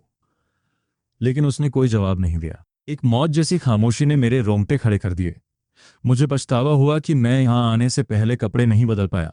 मैंने गौर ही नहीं किया कि उसके होंठ ऊपर की तरफ मुड़ रहे थे। आखिर में पापा एक झूठी मुस्कान के साथ मुझे स्टडी रूम से बाहर ले आए। मैं ठंडे पसीने में नहाया हुआ था और डरते डरते पापा से पूछा, क्या मैंने मिस फू को नर्स कर दिया है? पापा ने आ भरी और कहा, उसने तुम्हें मारा नहीं, इसका मतलब है कि उसने तुम्हें अपना लिया है। अब से तुम्हें फू फैमिली का दामाद बनने के लिए पूरी मेहनत करनी होगी। यह सुनकर आखिरकार मैंने चैन की सांस ली। वह मेरी उसके बारे में पहली छाप थी जो डर और शर्मिंदगी से भरी थी। लेकिन मैंने कभी नहीं सोचा था कि 2 महीने बाद मैं इस औरत से शादी करने की कगार पर पहुंच जाऊंगा। यह स्थिति बहुत हास्यास्पद थी। मैंने शांत होने का नाटक किया, बस उसकी आंखों में देखा और बिना सोचे समझे झूठ बोल दिया। 2 महीने पहले की बात मुझे कैसे याद रही। जैसे ही मैंने अपनी बात खत्म की, माहौल एकदम ठंडा पड़ गया। उसका दबाव डरावनी हद तक बढ़ गया। उसका चेहरा गुस्से से फूल गया और उसकी नज़र वैसी ही शैतानी हो गई जैसी हमारी पहली मुलाकात में थी। आधा राजा आधा शेर, बस यही जुमला मेरे जहन में आया। अब मैं चाहकर भी नहीं भाग सकता था। मेरे पास बस उसे शांत करने का ही रास्ता बचा था।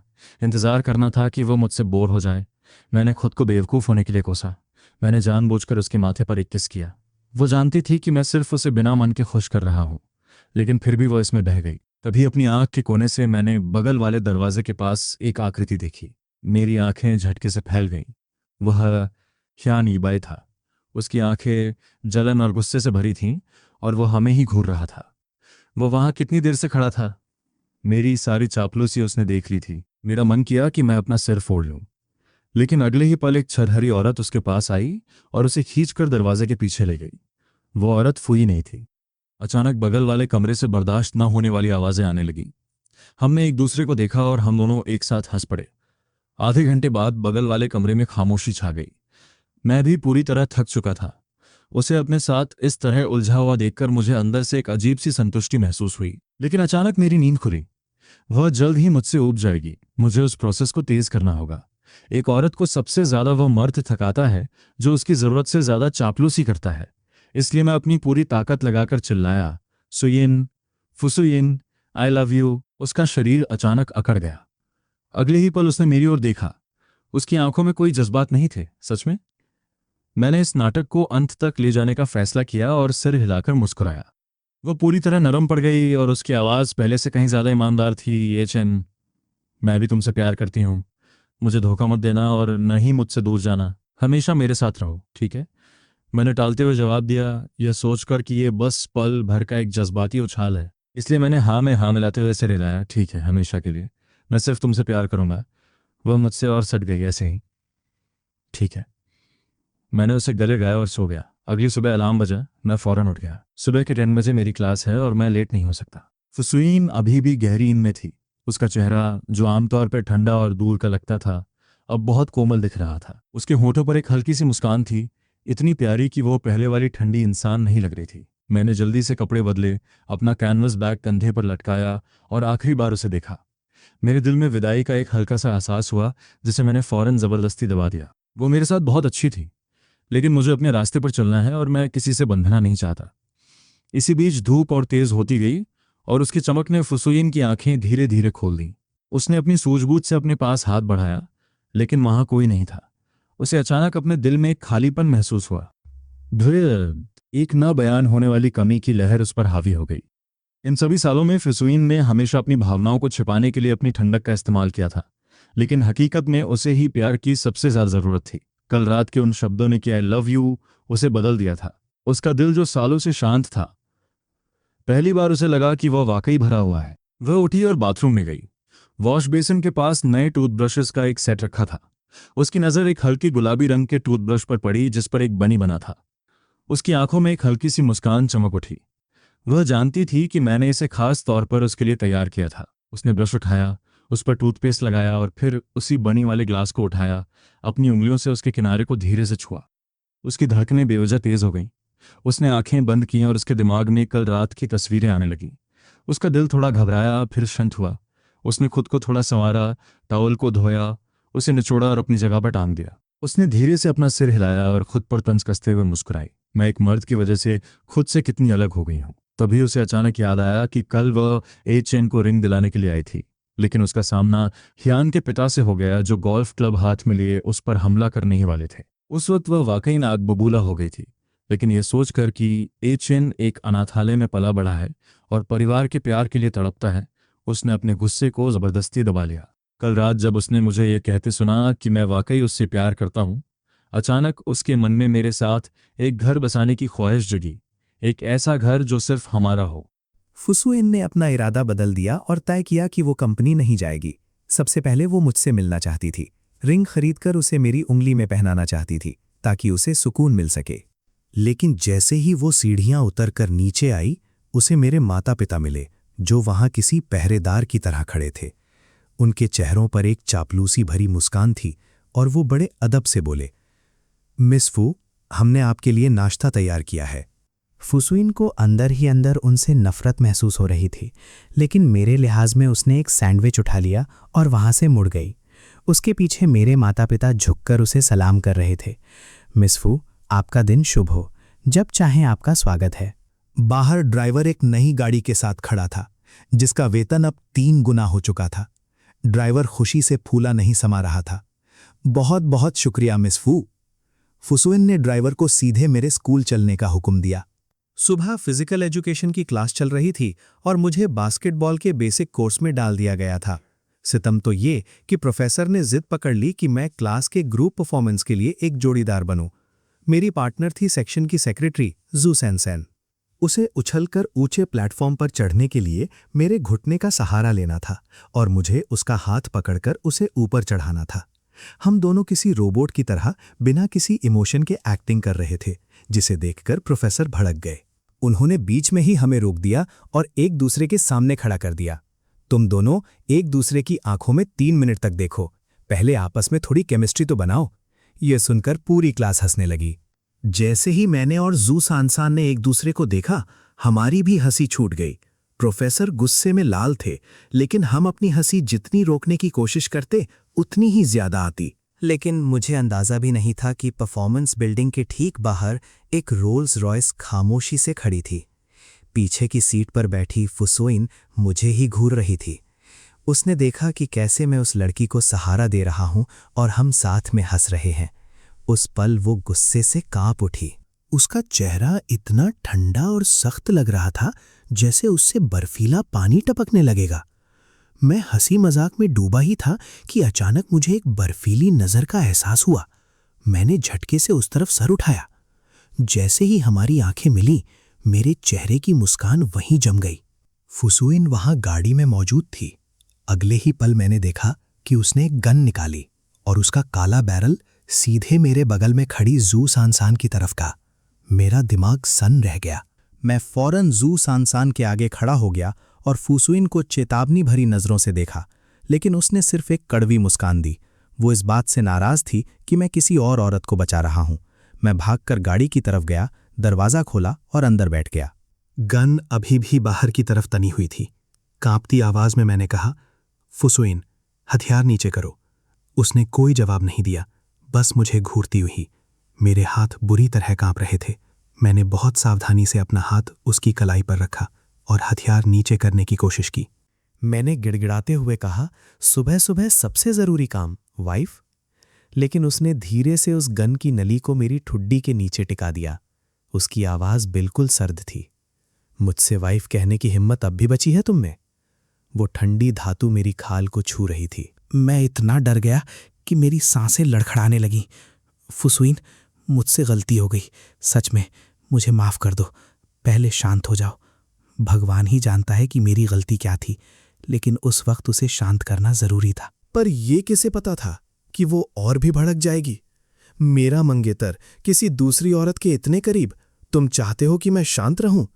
उसने गन एक तरफ रख दी। वो एक दबंग गुस्से के साथ सीधे मेरी गोद में आकर बैठ गई। मैं घबरा गया। नहीं, बाहर मेरे सारे क्लासमेट्स खड़े हैं। मैं तुमसे मिन्नत करता हूं, मैं बस शांति से पढ़ना और ग्रेजुएट होना चाहता हूं। लेकिन फुसुइन के आने ने मेरी सारी शांति छीन ली थी। मुझे लगा जैसे मेरी इज्जत को बेरहमी से कुचला जा रहा है। वो धीरे से मेरे और करीब आई। फुसुइन, मुझे अकेला छोड़ दो, अब मैं तुमसे शादी नहीं करना चाहता। उसकी आवाज ठंडक से कांपी। फिर से कहो। मैंने अपनी पूरी ताकत से चिल्लाकर एक एक शब्द साफ कहा। मैं ये एंगेजमेंट तोड़ना चाहता हूं। ये प्यार नहीं, बेड़ियां हैं। ये घुटन भरा कब्जा है। आसमान गहरा गया और मेरा दिल डूबने लगा। धीरे धीरे मेरा दिल पत्थर होने लगा और मेरा सब्र टूट गया। फुसुइन, मैं पूरी जिंदगी तुमसे प्यार नहीं कर पाऊंगा। मैंने खाली आंखों से खिड़की के बाहर देखा, लेकिन तभी उसने मुझे कसकर गले लगा लिया। अगले ही पल मेरी पीठ पर एक गर्म बूंद गिरी। मैं दंग रह गया। फुसूइन रो रही थी। मैंने अपनी आंखें सिकोड़ी। शायद ये मेरा वहम था, लेकिन मैं साफ महसूस कर सकता था कि वो अपने आंसू रोकने की कितनी कोशिश कर रही है। मैंने उसे उसकी हद तक पहुंचा दिया था। उसका दिल ठंडा पड़ रहा था और उसकी नज़रों में बेरुखी आ गई थी। वो किसी बेबस बच्चे की तरह सिसक रही थी। मुझे बस एक गहरी थकान महसूस हो रही थी। वो सोचता है, वो मेरे साथ एक घर बसाना चाहती थी, अपनी जिंदगी गुजारना चाहती थी, पर मैं हमेशा बस भागना चाहता था। क्या मैंने उसके साथ गलत किया, या वो जरूरत से ज्यादा जिद्दी थी? उसने मुझे और कसकर जकड़ लिया। उसकी आंखों में बीती रात वाली नरमी थी, जो मुझे बहुत मजाक लग रही थी। अचन, मैं तुम्हें नहीं छोड़ सकती और कभी छोड़ूंगी भी नहीं। मैंने बेकार की जद्दोजहद छोड़ दी। क्या खुदा ने मुझे सिर्फ ये सब सहने के लिए बनाया है? तभी फुसूइन की आवाज एक मिन्नत भरी कोमलता में बदल गई। अचिन, मैं तुम्हें रिंग दिलाने ले जाऊंगी। चलो लड़ना बंद करते हैं, हम अलग नहीं होंगे, ठीक है? मैं एक कड़वी हंसी हंस पड़ा। इस जिद्दी कब्जे को ये लोग प्यार कहते हैं। सिर्फ एक रात की मुलाकात और ये प्यार की बातें कर रही हैं। अगर प्यार इतना ही आसान होता तो गुजरे 20 सालों में मुझे कभी प्यार क्यों नहीं मिला? यहां तक कि मेरे सगे माता पिता ने भी कभी मुझसे वफा नहीं की। मेरा दिल पूरी तरह जम चुका था। मेरे मन में एक पागलपन भरा ख्याल आया। देखना चाहता हूं कि ये औरत मेरे साथ कब तक टिक पाती है। मैंने अपनी धुंधली आंखों के साथ गला साफ किया और सिर्फ एक लफ्ज कहा, ठीक है। वो हैरान रह गई। उसने बड़ी हैरानी और खुशी के साथ मेरा हाथ थाम लिया। सच में? मैंने अपनी आंखों के इस कड़वे सच को छुपाते हुए एक हल्की मुस्कान दी। सच में। वो फौरन इस झूठी शादी के ख्यालों में डूब गई। उसका दिमाग कह रहा था कि ये सच नहीं हो सकता, फिर भी उसने यकीन करना चुना। ड्राइवर समझ गया और गाड़ी सीधे एक लग्जरी मॉल की तरफ बढ़ गई। वीआईपी लाउंज में फुसूइन ने बड़ी नज़ाकत से मेरा हाथ थामा हुआ था। मैं एक बेजान कठपुतली की तरह उसके पीछे चल रहा था। वो बड़े अच्छे मूड में थी, बड़े ध्यान से रिंग्स चुन रही थी और यहां तक कि उसने ब्लैक कार्ड मेज पर रख दिया। स्टाफ ने उसे पहचान लिया और फौरन सारे प्रीमियम डिज़ाइन सामने रख दिए। मिस फू, सबसे बेहतरीन मॉडल्स यही हैं। फुसूइन ने एक गहरी सांस ली, मेरी तरफ देखा और बोली, डार्लिंग, तुम्हें कौन सा पसंद है? मैंने हाथ उठाया और उन सभी की तरफ इशारा किया। वाइफ, मुझे ये सब चाहिए। मुझे लगा था वो परेशान हो जाएगी, लेकिन उसने खुशी खुशी सारा सामान पैक करने का हुक्म दे दिया। मेरी अंदरूनी मुस्कान गायब हो गई जैसे ही मैं खड़ा होने लगा। उसने मुझे वापस सोफा पर बिठा दिया। स्टाफ समझदार था। वो खामोशी से वीआईपी रूम से बाहर निकल गया और दरवाज़ा बंद कर दिया। मैंने उसे देखा। मेरा दिल तेजी से धड़क रहा था। वो हिचकिचा नहीं रही थी। इससे पहले कि मैं कुछ समझ पाता, उसने मुझे बड़ी शिद्दत से चूम लिया। ये चुंबन पहले से बहुत अलग था। इसमें एक अजीब सी नरमी थी। मैंने हैरानी से आंखें खोली। हम इतने करीब थे कि मैं उसकी पलकों को साफ देख सकता था। वो खौफनाक फुसूइन, जिसका कानून और अंडरवर्ल्ड दोनों में नाम था, उस वक्त मुझे ऐसे चूम रही थी जैसे उसे दुनिया का कोई अनमोल खजाना मिल गया हो। उसकी नज़रें धुंधली पड़ने लगीं और वो एक बेबस सिसकी के साथ बुदबुदाई, अचन, क्या हम हमेशा साथ रह सकते हैं? तभी उसके दिमाग में उस लड़की की तस्वीर आई जो स्टेज पर मेरे साथ थी। वो जवान थी, साफ सुथरी और बिल्कुल अचन जैसी। फुसूइन सोचती है, कहीं अचन मुझे इसलिए तो नापसंद नहीं करता क्योंकि मैं उससे बड़ी हूं? ये ख्याल उसे और भी तकलीफ दे रहा था। फिर अचानक उसे ये सब मजाक लगा। मैं, जिसे पूरी दुनिया पूछती है, एक मर्द के लिए खुद को कमतर समझ रही हूं? कितनी बेतुकी बात है। मैंने उसकी बेरुखी को नोटिस किया और शक भरी नज़रों से उसे देखा। उसकी आंखें लाल थीं। मुझे लगा वो फिर से अपना आपा खो देगी। जब वो पत्थर की तरह जमी खड़ी थी, मैं सोफे से उठ गया। वो बस खामोशी से मुझे देखती रही। मुझे बहुत बेचैनी महसूस हुई। मैंने अपने बिखरे बाल ठीक किए और उसकी आंखों में झांकने की हिम्मत जुटाकर एक बहाना बनाया। मुझे स्कूल वापस जाना है, नाइट क्लास है। अगर अटेंडेंस नहीं लगी तो मेरे क्रेडिट्स काट लिए जाएंगे। फुसूइन ने एक सादी सी मुस्कान दी। उसने उठकर मेरा हाथ पकड़ा और हम बाहर की तरफ चल दिए। स्टाफ ने दरवाज़ा खोला और अंदर आया। मिस फू, आपकी रिंग्स पैक हो गई हैं, कोई इन्हें आपके घर पहुंचा देगा। उसने बेरुखी से जवाब दिया और फिर मेरे हाथ को देखा। फिर उसने स्टाफ से कहा, पहले एक चुनिए ताकि ये पहन सकें। मेरे सामने चमक धमक वाली डायमंड रिंग्स की पूरी कतार थी, लेकिन वो सब बहुत ज़्यादा दिखावटी थी। मैंने उन पर एक सरसरी नज़र डाली। ये सब बहुत भड़कीली थीं। अगर इन्हें पहनकर स्कूल गया तो सब मुझे ही देखेंगे। मुझे ये सब नहीं चाहिए था। मैंने बहुत ध्यान से देखा और आखिर में मुझे 2 सादी सिल्वर रिंग्स मिली, जो दिखने में शालीन और रोज़ पहनने के लिए बेहतर थीं। मैंने मुस्कुराते हुए उनकी तरफ इशारा किया, ये वाली। फुसुइन समझ गई थी कि मुझे सादगी पसंद है, उसे भी दिखावा पसंद नहीं था। स्टाफ ने फौरन वो सिल्वर रिंग्स निकाली और फुसुइन ने एक रिंग मेरी उंगली में पहना दी। मेरे हाथ साफ और खूबसूरत लग रहे थे। वो धीरे से मेरा हाथ सहलाने लगी। उसकी नज़रों में अब एक उम्मीद थी। उसने दूसरी रिंग की तरफ देखते हुए कहा, अब तुम मुझे पहनाओ। मुझे स्कूल पहुंचने की जल्दी थी, इसलिए मैंने बिना किसी बहस के बात मान ली। मैंने वो सिल्वर रिंग उठाई और धीरे से पहन ली, अपनी नज़रें नीचे झुकाते हुए। मेरा दिल थोड़ा सा धड़का, पर मैंने फौरन उन जज्बातों को जोर से दबा दिया। सोचा मैंने, मुझे एक नॉर्मल लाइफ जीनी है। मैं इस डेस्टिनी में नहीं बंधना चाहता। मैं मानता हूं कि फुसुयन बेहद खूबसूरत है और मैं अपनी फीलिंग्स से इनकार नहीं कर सकता, पर मुझे पता है कि लगाव और भविष्य 2 अलग चीजें हैं। सिल्वर रिंग पहनने के बाद मैंने राहत की सांस ली, जैसे कोई टास्क पूरा कर लिया हो। मैंने उसकी तरफ नजर उठाई। मैं क्लास जा रहा हूं, बाय। इतना कहकर मैं मुड़ा ही था कि उसने एक कदम आगे बढ़कर मेरी कलाई थाम ली। वो मेरे सामने आकर खड़ी हो गई। मैं तुम्हें छोड़ देती हूं। सच कहूं तो मैं नहीं चाहता था कि वो मुझे छोड़कर आए। उसकी कार बाहर से चाहे कितनी भी साधारण लगे, पर समझने वाले जानते थे कि उसकी कीमत एक फॉर्च्यून के बराबर है। कई क्लासमेट्स मुझे उसकी कार में बैठते हुए देख चुके थे, तो अब इसे छुपाना मुमकिन नहीं था। हार मानकर मैं उसके पीछे चल दिया, जबकि मेरा दिमाग तेजी से हिसाब लगा रहा था कि क्लास के गपोड़ियों को क्या जवाब दूंगा। कार में बैठते ही मैं आदतन दरवाजे की तरफ खिसक गया ताकि दूरी बनी रहे, पर वो अगले ही पल मेरे करीब आ गई। उसकी जांघें मेरी जांघों से हल्के से टकरा रही थीं। मैंने मन ही मन आह भरी, पर उसे उकसाने की हिम्मत नहीं हुई। सोचा मैंने, अगर ये नाराज हो गई तो मेरी नाइट स्टडी क्लास बर्बाद हो जाएगी। आखिरकार हम स्कूल के एंट्रेंस पर पहुंच गए।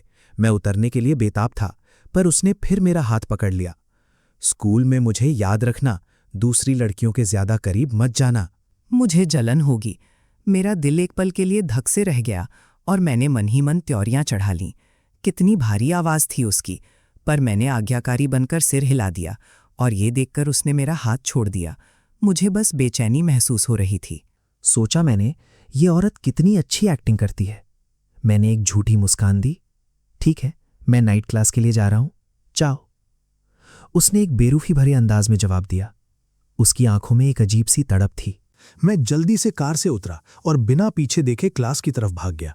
अंदर घुसने से पहले मैंने अपनी शर्ट के बटन ठीक से बंद किए। डर था कि कहीं क्लासमेट्स मेरी गर्दन पर वो निशान न देख लें। सबका ध्यान अपनी ओर न खींचने के लिए मैं झुककर पिछले दरवाजे से चुपचाप अंदर घुस गया। मैं दबे पांव आखिरी लाइन तक गया, जहां जुआनसन मेरा इंतजार कर रहा था। मेरे आते ही उसने अपना फोन निकाला और अटेंडेंस रजिस्टर करने में मेरी मदद की। रजिस्ट्रेशन सक्सेसफुल देखकर मैंने चैन की सांस ली, पर तभी सामने बैठे 2 क्लासमेट्स अचानक मुड़े। एक लड़का और एक लड़की, जिनकी आंखों में गपशप की भूख साफ दिख रही थी। उस लड़के ने बड़े उत्साह से पूछा, हियांचन, आज सुबह तुम जिस कार में आए थे वो किसकी थी? क्या तुम डेटिंग कर रहे हो? मेरा चेहरा पीला पड़ गया और मेरी उंगलियों ने फोन को जोर से जकड़ लिया। मैंने उन बातों का जवाब ना देते हुए अपना सिर झुका लिया। वो लड़की जो पहले मुझ में इंटरेस्ट दिखा रही थी, अब नफरत से भर गई और ताना मारते हुए बोली, स्कूल में तो बड़ा मासूम और बेपरवाह बनता है, जैसे किसी की तरफ देखता तक नहीं। लगता है बस अभी तक कोई अमीर शिकार नहीं मिला था। फिर उसने जहर उगलते हुए कहा, इतनी महंगी कार है तो पक्का वो इंसान काफी उम्रदराज होगा, है ना? मैंने झटके से सिर उठाकर उस लड़की की तरफ देखा, पर वो टस से मस नहीं हुई। उसकी नजरें अब भी चुनौती दे रही थीं। पूरे हॉल में सन्नाटा छा गया था। सुबह मेरा लग्जरी कार से उतरना अब हर तरफ फैल चुका था। कई साथी बिना कुछ बोले मुझे घूरने लगे। मैंने अपना लैपटॉप निकाला और पढ़ाई करने लगा। सोचा मैंने, मैं एक ऑर्फनेज में पला बड़ा हूं। मैंने इससे भी बुरी बातें सुनी हैं। ये गालियां मुझे चोट नहीं पहुंचा सकती। मैंने उन्हें इग्नोर किया तो उसके चेहरे के भाव और भी कड़वे हो गए। ह्यानचन, एक रात का कितना लेते हो? मैं तुम्हें हायर कर लेता हूं। उसके पास बैठी कई लड़कियां दबी आवाज में हंसने लगीं। मेरा चेहरा सफेद पड़ गया। मैंने खुद को शांत रखा और स्क्रीन की तरफ देखता रहा। जब लोगों ने देखा कि मुझे कोई फर्क नहीं पड़ रहा तो उनका इंटरेस्ट खत्म होने लगा और वो अपनी सीट्स पर वापस चले गए। वो लड़की अभी भी हार मानने को तैयार नहीं थी और कुछ बोलने ही वाली थी कि अचानक जुआन करीब आया। तुमने अभी जो कहा मैंने वो सब रिकॉर्ड कर लिया है, मैं इसे सीधे काउंसलर को दूंगा। ये सुनते ही वो लड़की सहम गई, उसकी अकड़ गायब हो गई। वो फौरन मुड़ी और अपनी जगह बैठ गई। ठीक है, अब मैं कुछ नहीं बोलूंगी। मैंने उसे एक नज़र देखा और फिर पढ़ाई में लग गया।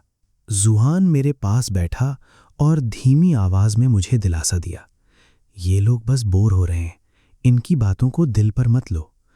मैंने लैपटॉप से नजरें हटाए बिना एक छोटा सा कहा। वो सुबह वाली बात पूछना चाहता था, पर मुझे ध्यान से पढ़ते देख उसने जिद नहीं की। तुम दोपहर में नहीं आए थे, अगर कोई डाउट हो तो मुझसे पूछ लेना, मैंने मुस्कुराकर कहा। थैंक्स मोनिटा। पूरी नाइट क्लास के दौरान मैंने उससे वो कॉन्सेप्ट्स पूछे जो मुझे समझ नहीं आ रहे थे और उसने बड़ी शांति से समझाया। जो कुछ दोपहर में छूट गया था मैंने वो सब कवर कर लिया। जुआन सन जैसे दोस्त के साथ मुझे काफ़ी राहत महसूस हो रही थी। वो अफवाहें और इल्ज़ाम अब उतने भारी नहीं लग रहे थे। छुट्टी की घंटी बजी। तुमने मेरी मदद की और मुझे एक्स्ट्रा क्लासेस भी दी। मैं तुम्हें डिनर पर ले चलता हूँ। मैंने न दोपहर का खाना खाया था न रात का। मुझे बहुत भूख लगी थी। ये सुनकर जुआन खिलखिला उठा। ठीक है, हम दोनों हॉल से बाहर निकले, ये चर्चा करते हुए कि बारबेक्यू खाएं या फ्राइड चिकन। जैसे ही हम बिल्डिंग से बाहर निकले मुझे अचानक अपने ऊपर एक तपती हुई नज़र महसूस हुई। मैंने घबराकर उस तरफ देखा। अंधेरे में कैम्फर के पेड़ों के पास एक लंबा और सुडौल साया खामोश खड़ा था। उसके चारों तरफ एक सर्द औरा था। वो फुसुयन थी। वो गई नहीं थी। सोचा मैंने, क्या वो कभी गई ही नहीं? वो पूरी नाइट क्लास के दौरान बाहर मेरा इंतजार कर रही थी। क्या उसके पास कोई काम नहीं था? मेरे दिमाग में एक साथ 100 सवाल आए। मैं सुन्न हो गया। मेरे पैर कांपने लगे और मुझे ठंडा पसीना आने लगा। जुआन ने मेरी घबराहट देख ली। वो रुका और चिंता भरी नजरों से मेरा हाथ पकड़कर पूछा, एचएन, क्या तुम ठीक हो? उसकी आवाज साफ थी। पेड़ों के बीच खड़े उस साये ने ये सुनकर एक पल के लिए अपनी हरकत रोकी। मेरा गला अचानक सूख गया। मेरी सांसें तेज हो गईं। मुझे दम घुटने जैसा महसूस होने लगा। मैंने जुआन की तरफ देखा और खुद को शांत दिखाते हुए कहा, मॉनिटर, तुम पहले जाओ, घर पर कुछ जरूरी काम है, मैं जा रहा हूं। मैंने सामान्य दिखने का ढोंग किया। जुआन ने मेरा पीला चेहरा देखा और वो भी घबरा गया। उसने मेरा हाथ पकड़कर चिंता से कहा, एचएन, तुम्हारी तबीयत ठीक नहीं लग रही, मैं तुम्हें इन्फर्मरी ले चलता हूं। ठीक उसी वक्त पेड़ों के पीछे वाले उस साये से एक हल्की हंसी सुनाई दी और मैं ऐसे चौंक गया जैसे कोई खूंखार दरिंदा देख लिया हो। मैंने झटके से जुआन शनान का हाथ छोड़ दिया और सख्ती से कहा, जल्दी जाओ। जुआन सैनसान मुझे गुस्से में देखकर वो मुझे और परेशान नहीं करना चाहता था और उलझन में ही डॉमेट्री की तरफ चला गया। तब जाकर मेरा दिल थोड़ा शांत हुआ। अगले ही पल मैं उस जंगल की तरफ भागा जहां फुसूइन अब भी खामोश खड़ी थी। मैं उसके सामने जाकर खड़ा हो गया। मेरा शरीर इतना अकड़ गया था कि मुंह से एक शब्द नहीं निकल रहा था। अंधेरे में मैं उसके चेहरे के भाव नहीं देख पा रहा था, पर मुझे साफ महसूस हो रहा था कि उससे एक ठंडी और शांत लहर निकल रही है मुझ पर। उसका दबाव इतना था कि मैं मुश्किल से सांस ले पा रहा था। फुसूइन धीरे धीरे मेरे करीब आई। गुलाबों की हल्की खुशबू उसके फेरोमोन्स के साथ मिल गई, जिससे मेरा दिल कांपने लगा। मैंने आगे बढ़कर उसके कंधे थाम लिए। सुइन, वो मेरा दोस्त है, उसने मेरी मदद की है। हमारे बीच कुछ नहीं है, तुम्हें मुझ पर भरोसा करना होगा। अंधेरे में अचानक उसने मेरी गर्दन पकड़ी और मुझे खींचने लगी। मैं उसके पीछे पीछे जंगल की गहराई में चला गया। पहले यहाँ एक स्टूडेंट ने सुसाइड किया था और यहाँ भूतों की अफवाहें फैली हुई थीं। रात को कोई भी यहाँ से गुजरने की हिम्मत नहीं करता था। मुझे भूतों से डर लगता था, पर उस वक्त मुझे फुसूइन से ज्यादा डर लग रहा था। मुझे पता था कि वो बहुत गुस्से में है। मैंने विरोध करने की हिम्मत नहीं की। डर था कि कहीं वो यहीं अपना आपा ना खो दे। मैं लगभग लड़खड़ाकर घुटनों के बल गिरने ही वाला था, पर वो समय रहते आगे बढ़ी और उसने धीरे से मेरी बांह थाम ली। रात ठंडी थी। मैंने आदतन अपने कपड़े ठीक किए। चलो घर चलते हैं। ठीक है। अचानक मुझे याद आया कि हमारी अभी शादी नहीं हुई है, तो मैंने सिर घुमाया और कहा, क्या तुमने नहीं कहा था कि तुम मुझसे शादी करना चाहती हो? चलो ठीक से बात करते हैं, पर यहाँ नहीं, ये हमारी रेप्यूटेशन के लिए अच्छा नहीं है। फुसूइन ने कोई जवाब नहीं दिया, बस उसने धीरे से मेरी कमर पर हाथ फेरा और अपना गाल मेरे सीने से लगा लिया। उसके बालों की खुशबू मेरी गर्दन को छू रही थी। जब उसने सिर उठाया तो उसकी आंखों में वो पागलपन थोड़ा कम हुआ और एक हल्की सी निर्भरता दिखाई दी। मैंने उसे शांत करने के लिए लहजा नरम किया। फसूयन, मैं तुमसे प्यार करता हूं। वो हल्का सा कांपी और उसने मेरी कमर पर अपनी पकड़ और मजबूत कर ली। उसका गाल मेरे सीने में थोड़ा और धस गया और उसकी सांसों की गर्माहट मेरे बदन को छूने लगी। मैंने अपना हाथ उठाकर उसका गाल सहलाया और अपनी उंगलियों से उसकी आंखों के किनारों को धीरे से छुआ। वो बिना कोई हंगामा किए मेरी बाहों में शांत खड़ी रही। ठंडी हवा चली। जब वो शांत हो गई तो मैंने मौके का फायदा उठाकर कहा, फुसूइन, मैं घर वापस जाना चाहता हूं। वो एक पल के लिए रुकी। उसने मेरी तरफ नजर उठाई और उसकी आंखों में अभी भी गुस्से की एक झलक थी, पर उसने कोई जवाब नहीं दिया। फिर उसने मेरा हाथ थामा और मुझे सड़क किनारे खड़ी उस रोल्स रॉयस की तरफ ले गई। मैं पीछे की सीट पर बैठ गया और वो फौरन मेरे पास आकर बैठ गई। हल्का सा झुककर अपना कंधा मुझ पर टिका दिया।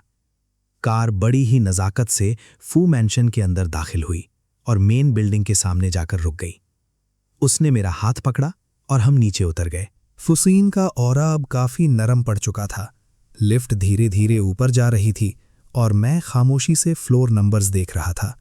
दरवाज़ा खुला, वो मुझे सलोन की तरफ ले गई और उसकी आंखों में फिर से वो तड़प और ऑब्सेशन देखकर वो मेरे और करीब आ गई। मैंने धीमी आवाज में बात की, फुइन, मुझसे सच में गलती हो गई, मुझे माफ कर दो।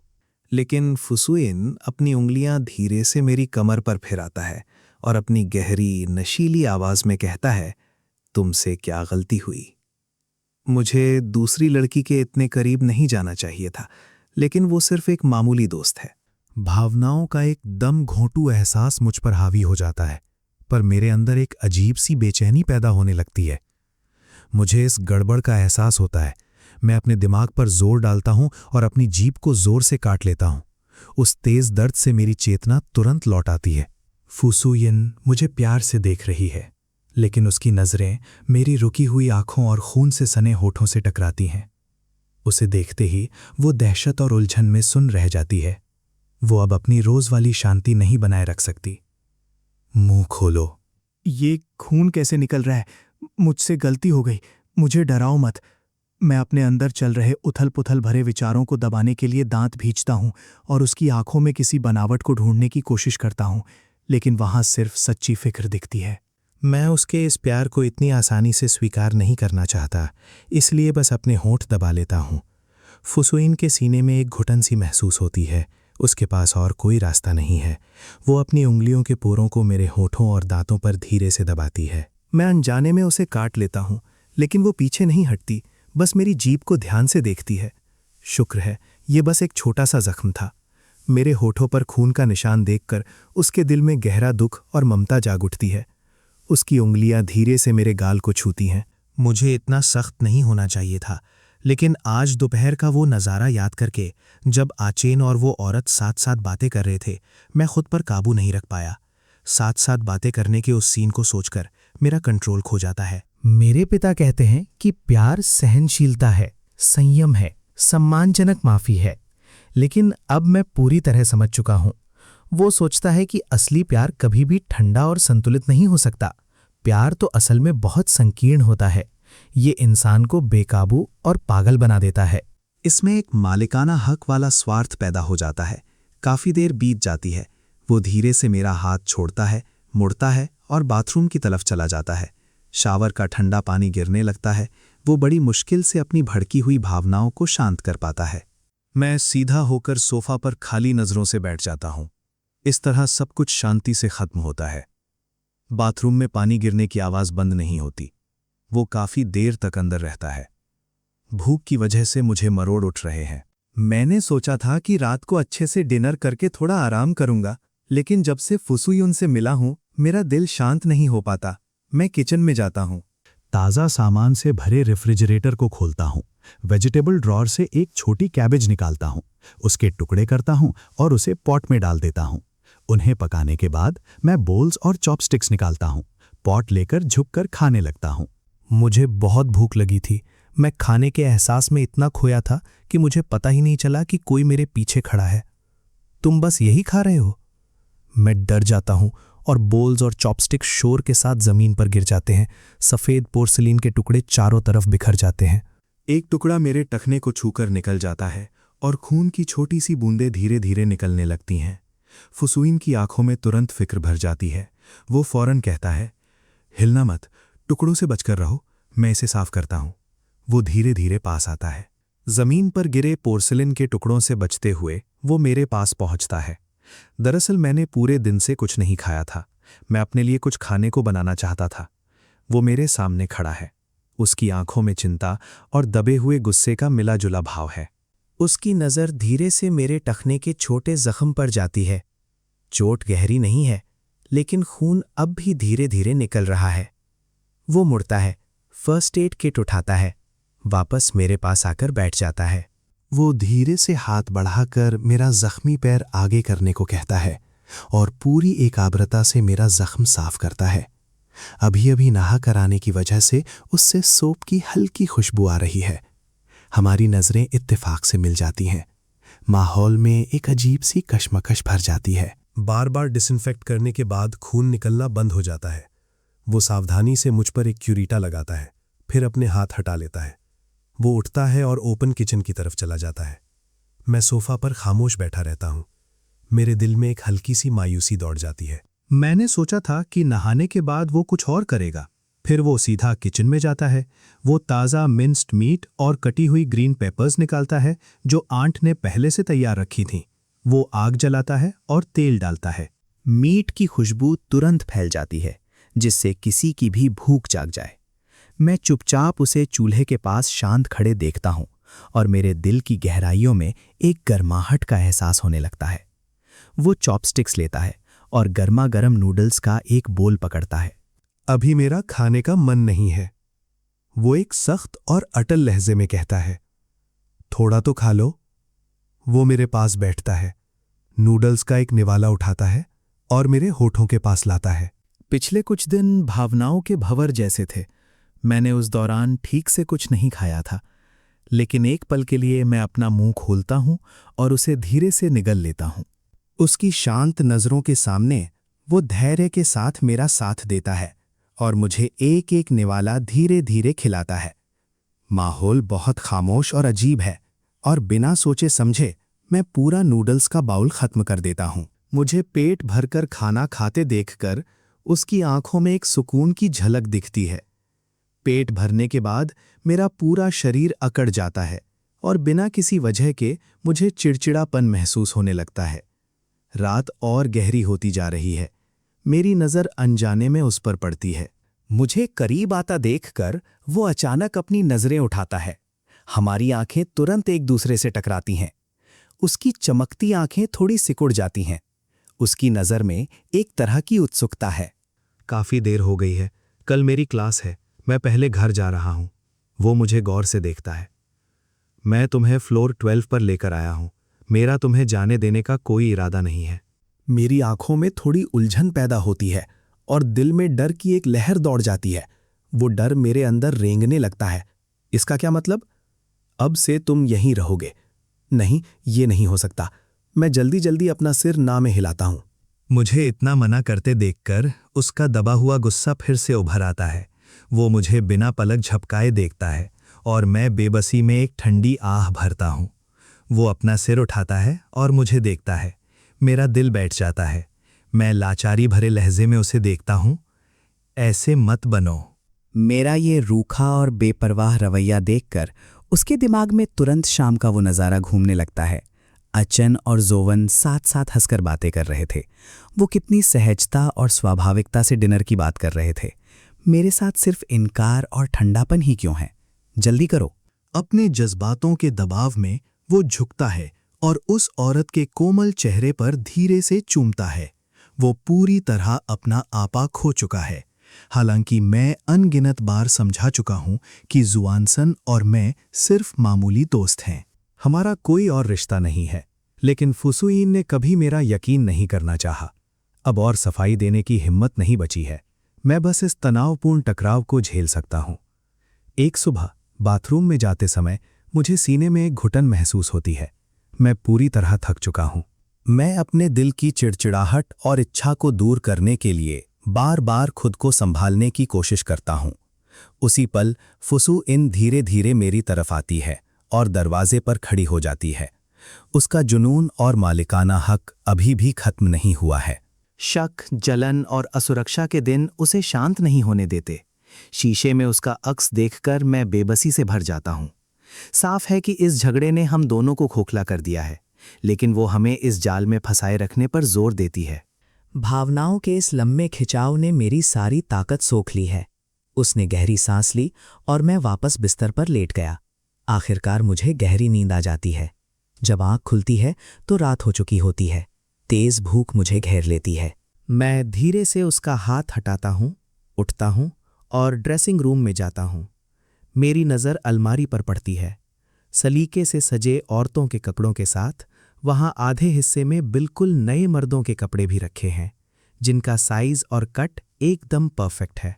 ज्वेलरी बॉक्स में भी बहुत सारे कीमती और शानदार मर्दों के गहने हैं। एक पल में मैं सब समझ जाता हूं। उसने पहले ही मुझे इस दुनिया में कैद करने और खुद के करीब रखने का फैसला कर लिया था, लेकिन उस वक्त तेज भूख बाकी सारे ख्यालों पर भारी पड़ जाती है। मैं कोई भी ढीला कपड़ा पहन लेता हूं, लड़खड़ाते हुए किचन में जाता हूं और एकदम से फ्रिज खोल देता हूं। इतने समय से दबी हुई भूख अचानक फूट पड़ती है। मैं जमीन पर बैठ जाता हूं और लालच से खाने लगता हूं। भावनाओं का ये लंबा खिंचाव मुझे इस खालीपन को भरने के लिए बस पागलों की तरह खाने पर मजबूर कर देता है। फर्श रैपर से भर जाता है। मैं उस खाने में डूबा हुआ हूं ताकि अपने दिल के जख्मों और अकेलेपन को कम कर सकूं। दूसरी तरफ फुसुइन एक डरावने सपने से चौंक कर जाग जाती है। उसने सपना देखा कि मैं अपनी कपल रिंग उतार देता हूं। मैं उसे जोर से फेंकता हूं और पीछे मुड़कर देखे बिना हमेशा के लिए चला जाता हूं। घबराहट उसे तुरंत घेर लेती है। आंखें खुलने पर जब वो किसी को अपने पास नहीं पाती तो उसका दिल बैठ जाता है। वो अचानक उठती है और मुझे ढूंढने आती है। हल्की रोशनी में वो मुझे ठंडे फर्श पर अकेला बैठा देखती है, जिसके चारों तरफ खाने के टुकड़े बिखरे हैं, और मैं एक बेसहारा और उजाड़ हालत में अपने मुंह में केक्स ठूंस रहा हूं। वो एक पल के लिए ठिठक जाती है। खुला हुआ फ्रिज और जमीन पर फैला कचरा देखकर उसके दिल में एक तेज टीस उठती है। इसने एक बार में इतना सब कैसे खा लिया? ठीक उसी वक्त हमारी नजरें मिल जाती हैं। मेरा दिल सहम जाता है। वो खामोशी से मुझे देखता है। फिर वो जमीन पर बिखरे रैपर्स और खुले फ्रिज को देखता है। अचिन, तुम इतना ज्यादा कैसे खा सकते हो? तुम ऐसा कभी नहीं करते। फुसुइन अचानक अपनी आवाज ऊंची करती है और एक कदम आगे बढ़ाती है।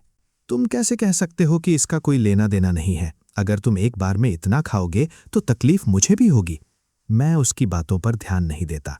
मैं अपने अंदर की घबराहट और शर्म को जबरदस्ती दबाता हूं। मैं अपने हाथ का केक छोड़ देता हूं और मेरा लहजा और भी ठंडा हो जाता है। बीच में मत पड़ो, इतना कहकर मैं उसकी नजरों का सामना नहीं करना चाहता। मैं मुड़ता हूं और तेजी से बाथरूम की तरफ भागता हूं। मैं अंदर से कुंडी लगा लेता हूं। एक तेज मतली बार बार ऊपर आ रही है। मैं तब तक उल्टियां करता हूं जब तक पेट पूरी तरह खाली नहीं हो जाता। बाहर बाथरूम के दरवाजे पर फुसुइन के दस्तक रुक नहीं रही है। उसकी आवाज में घबराहट भरी है। दरवाजा खोलो। तुम कैसे हो? क्या तबीयत खराब लग रही है? मुझे पता है तुम मुझे देखना नहीं चाहते, लेकिन तुमने अभी इतना सारा खाया है। अगर तुम्हारी तबीयत बिगड़ी तो? अच्छन, जिद मत करो। दरवाजा खोलो और मुझे खुद को देखने दो, ठीक है? मैं किसी बात पर ध्यान नहीं देता। मैं खामोशी से अपने दिल की चिड़चिड़ाहट और दुख को बर्दाश्त करता हूं। जब मैं थोड़ा संभल जाता हूं तो वॉश बेसिन के पास जाता हूं और बार बार टीथ ब्रश करता हूं, जब तक कि मेरे मुंह से वो अजीब स्वाद चला नहीं जाता। फिर मैं रुकता हूं। दरवाजे पर दस्तक जारी है। अचन, मैं आखिरी बार कह रही हूं, दरवाजा खोलो वरना मैं इसे तोड़ दूंगी। ठंडे चेहरे और बिना किसी भाव के मैं पास जाता हूं और दरवाजा खोल देता हूं। आज का मिशन पहले से भी ज़्यादा डेंजरस है।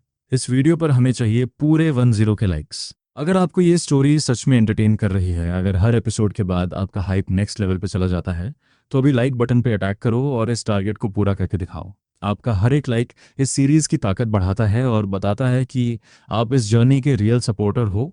चैनल को सब्सक्राइब करके बेल आइकन ऑन कर लो, क्योंकि आगे जो आने वाला है वो पहले से ज़्यादा क्रेजी और अनएक्सपेक्टेड होने वाला है। एक भी एपिसोड मिस किया तो पूरी कहानी का गेम बदल जाएगा। और अब आता है आज का स्पेशल मिशन। हर इंसान इस वीडियो को 3 बार तक हाइप कर सकता है। मतलब आपके पास पूरे 3x3 हाइप पॉइंट्स हैं। तो अभी जाकर तीनों हाइप पॉइंट्स फुल कर दो, क्योंकि यही डिसाइड करेगा कि अगला एपिसोड कितने बड़े लेवल पे आएगा।